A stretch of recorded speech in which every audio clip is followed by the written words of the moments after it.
శ్రీ గురుభ్యో నమః. మనం ఏదైనా ఒక ముఖ్యమైనటువంటి కార్యక్రమం ప్రారంభించినప్పుడు అది సజావుగా సక్రమంగా సాగడానికి, విజయం పొందడానికి, ఎటువంటి ఆటంకాలు ఎదురవ్వకుండగా అవి మధ్యలోనే ఆగిపోకుండగా చేసే పనిలో లాభాలు, పురోగతిని చవిచూడటానికి విశేషమైనటువంటి నక్షత్రాలను, మంచి సమయాలను మనం ఎంచుకోవాలి.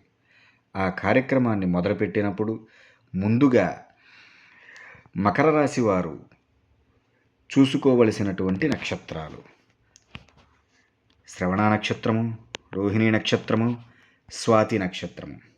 ఈ నక్షత్రాలు గనక మీరు కార్యక్రమం మొదలుపెట్టిన రోజు ఆ నక్షత్రాలలో ఏదో ఒక నక్షత్రం నడుస్తున్నట్లయితే గనక విశేషమైనటువంటి ఫలితాలు కలుగుతాయి. అలాగే ఈ నక్షత్రాలతో పాటుగా కార్యక్రమం మొదలుపెట్టే రోజు శనివారం అయినట్లయితే అద్భుతమైనటువంటి విజయాలను అందుకుంటారు, విశేషమైనటువంటి లాభాలను చూస్తారు.